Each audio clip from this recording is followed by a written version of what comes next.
Hey guys, stays on schizophrenia and others understanding psychosis. Schizophrenia and others understanding psychosis. But before we get to this, please allow my brief prelude. As you know, I conveniently recorded it for our mutual comfort, our mutual convenience, and our mutual luxury. And hey, listen, I'm no spring chicken. I know I get it all the time. People come up to me and they'll say, "Spring chicken? Spring chicken?" I'll say, "No, no, no, no, I'm not a spring chicken." And therefore, I've been around a few preludes in my many years. Telling you, this prelude has got something particularly luxurious. Like, let's go with the. I bought the Colby Jack today, so we'll go with the Colby Jack. Hello there, my name is Robert Francis. You've stumbled on my Cheese, that is, cheese. Schizophrenia YouTube channel, where me and the bird. Oh, the bird's on vacation, that's so I right, could we bring you talk my most schizophrenia. recent book, Who's Who in Schizophrenia, the legends and icons among us. Confidentiality. I'm a licensed Story of clinical 9 of the social worker, greatest 15 in years. schizophrenia, That's 9 of the gabbing and greatest. chatting. I've been diagnosed with schizophrenia for a score 5 and I didn't 1. like cheese as a That puts a kid. little gray fleck in my beard. I didn't.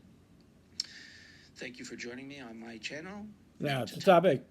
It's a topic. Here's a conundrum. Other people might have a lot of difficulty understanding psychosis if they've never experienced it, because unless you experience psychosis, I wager it's hard for other people to fully understand it.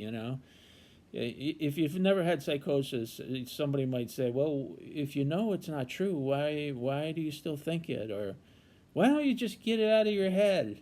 Get it out of your head, a delusion. Or, if you know their voices, why don't you just ignore them? I think other people have a hard time understanding psychosis if they've never experienced it, and kind of makes sense. I'm sure that's the matter with a lot of things. It's hard for people to understand something that they've never necessarily experienced themselves. But part of the conundrum is when we describe what's going on, other people might just say, "Well, why don't you just stop thinking that?" So the conundrum is trying to explain psychosis to other people, because they might minimize it, our delusions or something. Well, just stop thinking that. Or why would you think people can read your thoughts? Nobody believes that. Well. So it's a double conundrum. People don't really necessarily understand psychosis, and when we describe it, it doesn't make much sense either. So it's a bit of a conundrum, and it has huge implications for us seeking help.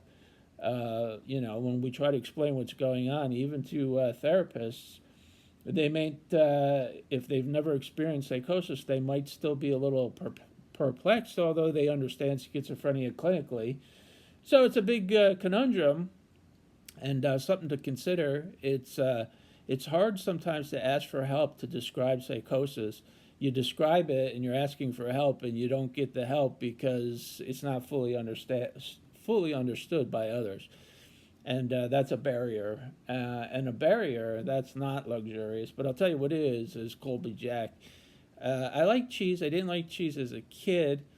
I went with the provolone last time. I was going to get the pepper jack today, but at the last minute I grabbed the Colby Jack. I don't think I've ever had the Colby Jack before, so I'm looking forward to it. Sounds like a guy, right? Colby Jack, a person, but it's a cheese, and a luxurious one at that. All right, have some Colby Jack. We'll see you next time.